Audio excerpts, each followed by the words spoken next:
como que as pessoas querem se desenvolver financeiramente vendo novela da Globo? Vendo da Atena? Quem é que vai enriquecer naquela porcaria? Não tem como.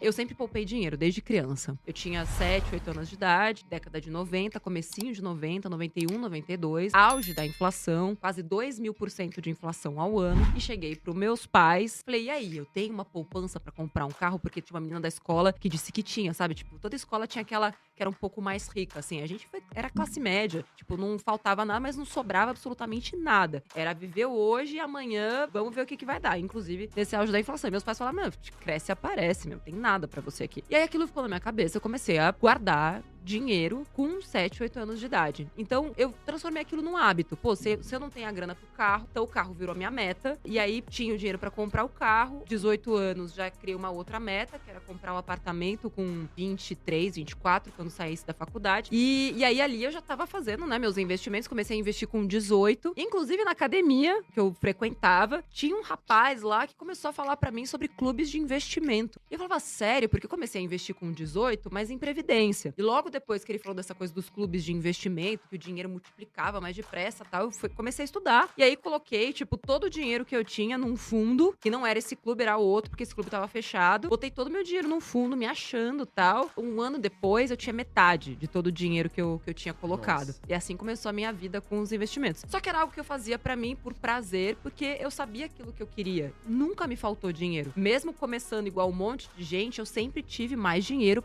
que as pessoas ao meu redor. Seja porque eu negociava salário, porque eu fazia renda extra, porque eu trabalhava em 3 lugares diferentes. Então, nunca me faltou dinheiro, muito pelo contrário, o dinheiro sobrava, sempre. E eu, dentro do mercado de trabalho, quando eu comecei a trabalhar no SBT e depois da Record, eu via que tanto pessoas que ganhavam muito, muito pouco, até pessoas que ganhavam muito, muito, muito, existia um recorte comportamental muito semelhante, independentemente de renda. Pessoas gastavam mais do que elas podiam com coisas inúteis. Não é tipo, não era subsistência. Era brusinha, era tênis de R$ 600, sendo que a pessoa ganhava 600 na época. E eu achava aquilo um absurdo. Eu falei, eu preciso fazer alguma coisa pra mudar esse comportamento, porque essas pessoas, elas estão cegas. Elas estão indo por um caminho e elas não estão vendo o que tem lá na frente, mas eu tô, porque eu via, né, como jornalista, a pirâmide etária, eu sabia já da crise previdenciária já desde 2008, que assim, o Brasil tava indo por um caminho muito ruim, que em 2040 aproximadamente a gente ia ter mais idosos do que crianças e que a gente tava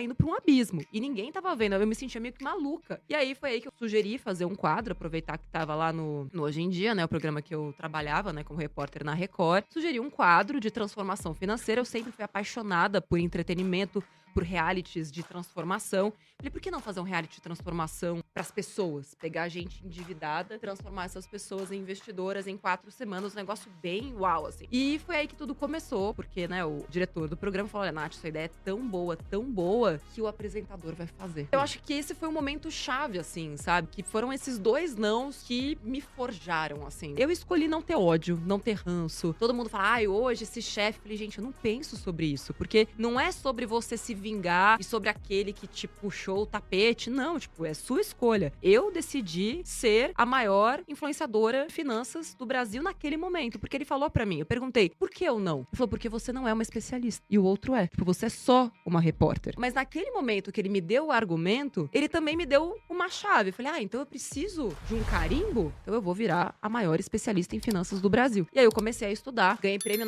nacional de planejamento financeiro lá pelo IBCPF, que hoje é Instituto Planejar. Comecei a estudar economia comportamental e prêmio. Mas eu continuei lá, porque isso foi 2012. Eu fiquei 3 anos tentando fazer esse projeto dar certo lá dentro. E era sempre tipo, isso não é importante. E as pessoas na TV falam assim, né? Tipo, o seu projeto não é importante. Vai lá cobrir aquela matéria lá, nada a ver. E eu criei um projeto paralelo. Então, eu usei aquilo que eu tinha mandado, coloquei o projeto na Biblioteca Nacional, comecei a bater em todas as portas de produtoras, de emissoras, de TV a cabo, TV aberta, TV do interior, rádio, pequeno, médio, grande. Não.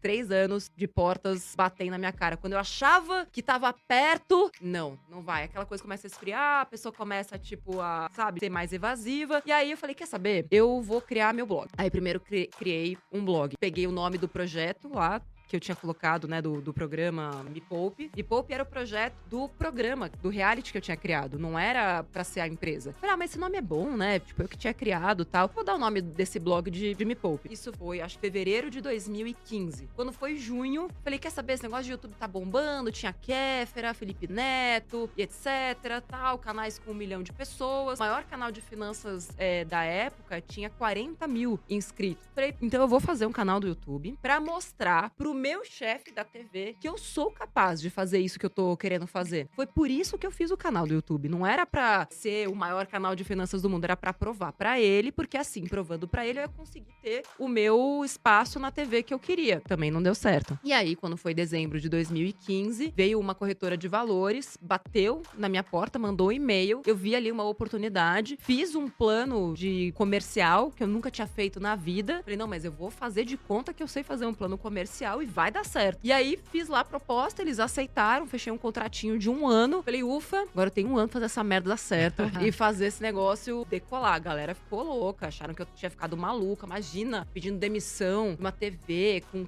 cargo, ganhando bem, salário e tudo mais. Mas eu tava tão infeliz. E outra, pra mim, poder mudar a vida das pessoas, aconteceu algo muito fatídico que eu conto no livro também. Eu me separei em 2014. E naquela mesma semana eu tava fazendo uma reportagem sobre violência doméstica. E eu descobri que a maioria das mulheres que acaba se submetendo a esses relacionamentos, isso acontece por causa da dependência financeira. E naquela época, naquele mesmo, né, foi naquela mesma semana que a gente se separou, o meu ex chegou e falou, vamos vender o apartamento que a gente tinha comprado juntos à vista, vamos vender e cada um fica com a sua parte. Deus que me livre, tipo, aquele apartamento era a minha liberdade, era a minha vida, assim. E aí eu fui olhar, né, nos meus investimentos e eu tinha dinheiro pra comprar a parte dele. E, assim, é como se naquele momento, tudo que eu vivi, minha vida inteira, as pessoas dizendo que eu era muquirana, mão de vaca, esquisita, ET, até meu ex-marido, tipo, existia um certo bullying, assim, sabe?